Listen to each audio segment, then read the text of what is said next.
Good evening and salutations, my GH fans. Maxie. Maxie, if you think that moving to another place that's bigger is going to help your kids behave, you are wrong. Okay? What you need is a firm hand. That's what you need. Instead of having these kids just run. Because here's the thing. I remember when Georgie was sent there really mouthing off at Austin, and I'm like, I get, Spinelli is not going to be the dominant one as far as really disciplining her, but you need to be. Having these kids run around and stuff like that, and she's all like, "Oh, well, I thought Grandpa, really kind of helped y'all, made a truth." I'm like, "Oh, that's your job.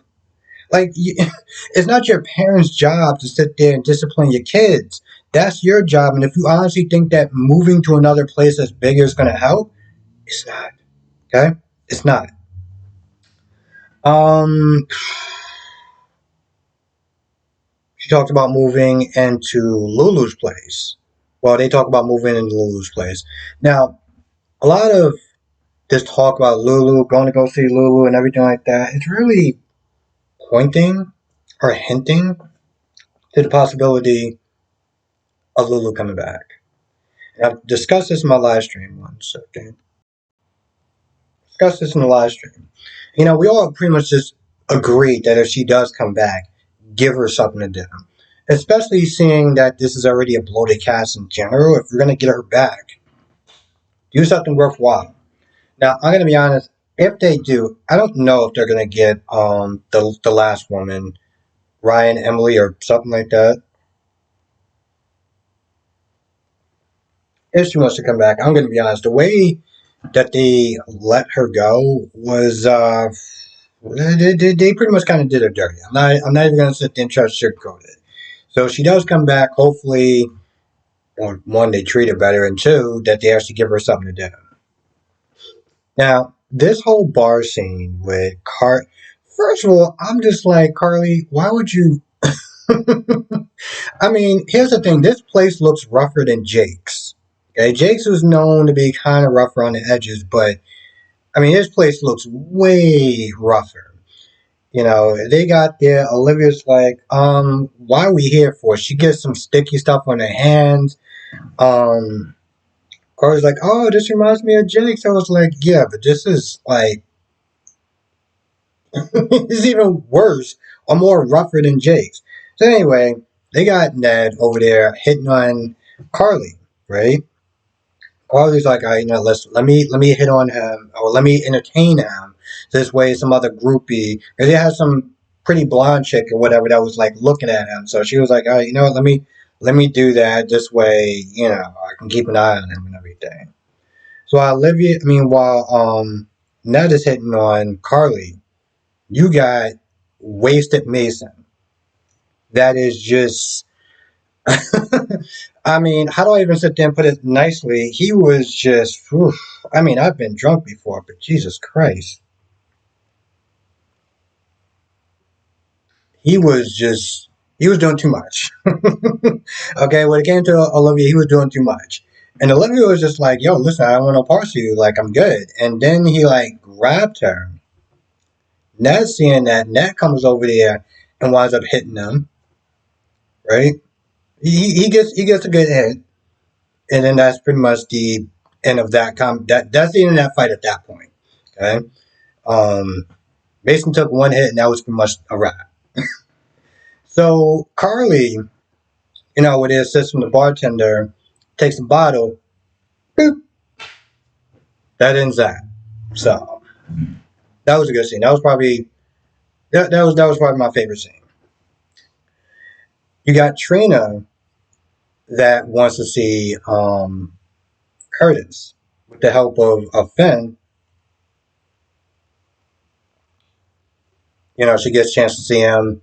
Talks about her regrets and everything, and they have their nice little full house moment. Meanwhile, Porsche Portia was like, it's my fault that he's paralyzed. And I'm just like, you want to draw me a map to how you got to that conclusion? She talked about her lies and everything like that, and the reason why he was there instead of just being a happy family was because of the events that wound up happening. I guess she's in a lot of emotion, she's in a lot of pain, and she just kind of whipped up that diagram. But the thing is, they could have been a happy family, and that still could have wound up happening.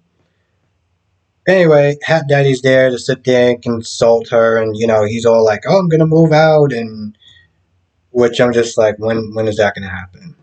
Because I don't feel like he's gonna move out. I really don't. So you got that going on.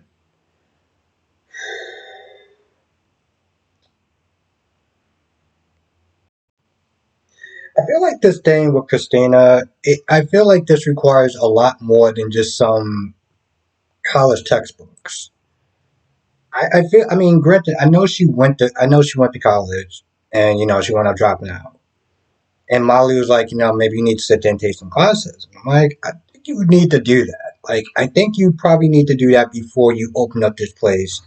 Especially maybe some psych classes as far as dealing with these at-risk kids to be able to, what I'm saying, like really kind of like deal with them. I feel like she needs that. Let's be honest. I feel like she's doing this whole thing. She has a good heart and she's very passionate, but I feel like she's kind of doing this stuff backwards. Like she probably needed some of the schooling, maybe not everything, but at least some of the schooling before she started opening up this big ass project. And now it's like, all right, it's gonna be go time soon, so it's like, all right, let's read some textbooks and just hope for the best. Like I don't know, I don't get it. And she's gonna be sitting there trying to run Charlie, so that's not gonna wind up happening. That's not gonna wind up happening. And on top of that, again, I feel like she needs some college courses to kind of help her with this business. So it's a giant mess. And on top of that, if they add in the whole surrogacy thing, in a lot of ways, I feel like it's like the show is trying to set her up to fail in a lot of ways. You think about it, she's already unprepared with this business. Then she's gonna be working Charlie's. And then if they're gonna wind up doing this whole surrogate storyline, she's going to fail. Molly is gonna be on her high horse. Alexa's gonna be like, "Oh, you did too much." Sam is gonna sit there and try to be somewhat reasonable, but at the end of the day, Christina's just gonna look like Booby the Fool once again. So yeah. Who the hell isn't there watching Anna's house? Who's watching Anna's house? Oh yeah, they're talking more about Pikeman, which has been like this same conversation for like the last past 4 days. So just a lot of fun. Of course, they talk about Valentine, working with Pikeman. But in the end, it doesn't really go anywhere like her usual conversations with people. Except for when Dante left, whoever was watching their house is still watching their house. And yeah.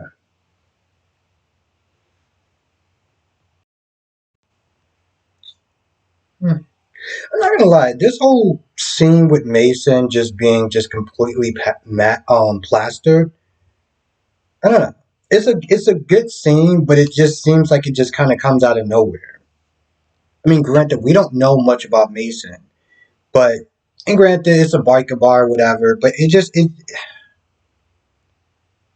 always seemed like he's been mostly in control of things, right?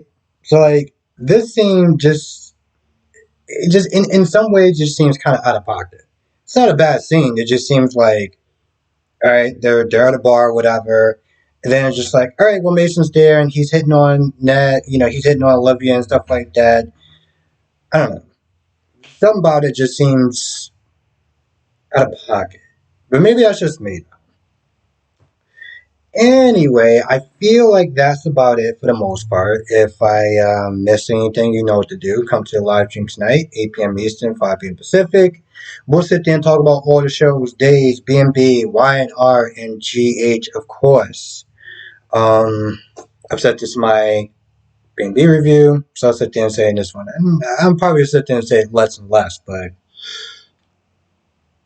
yeah, I'm definitely trying to do a lot better with some of the craziness.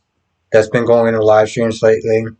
I want to make it a place where it's like fun and not really combative and things of that nature. Um, yeah, yesterday we actually had a really good time. I don't know what happened with StreamYard, but it kind of messed up. But for the most part, we actually definitely did have a good time.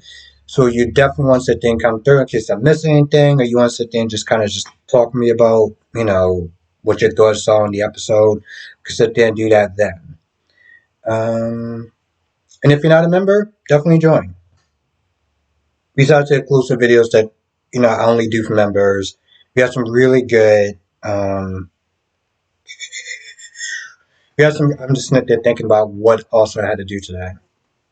We had some really good conversations in the members live stream only.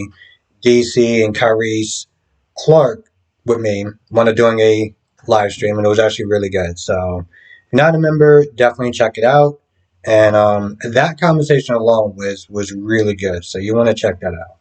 With that being said, I'm gonna go. Thank you for watching. Stay safe, and I'll see you in the next video.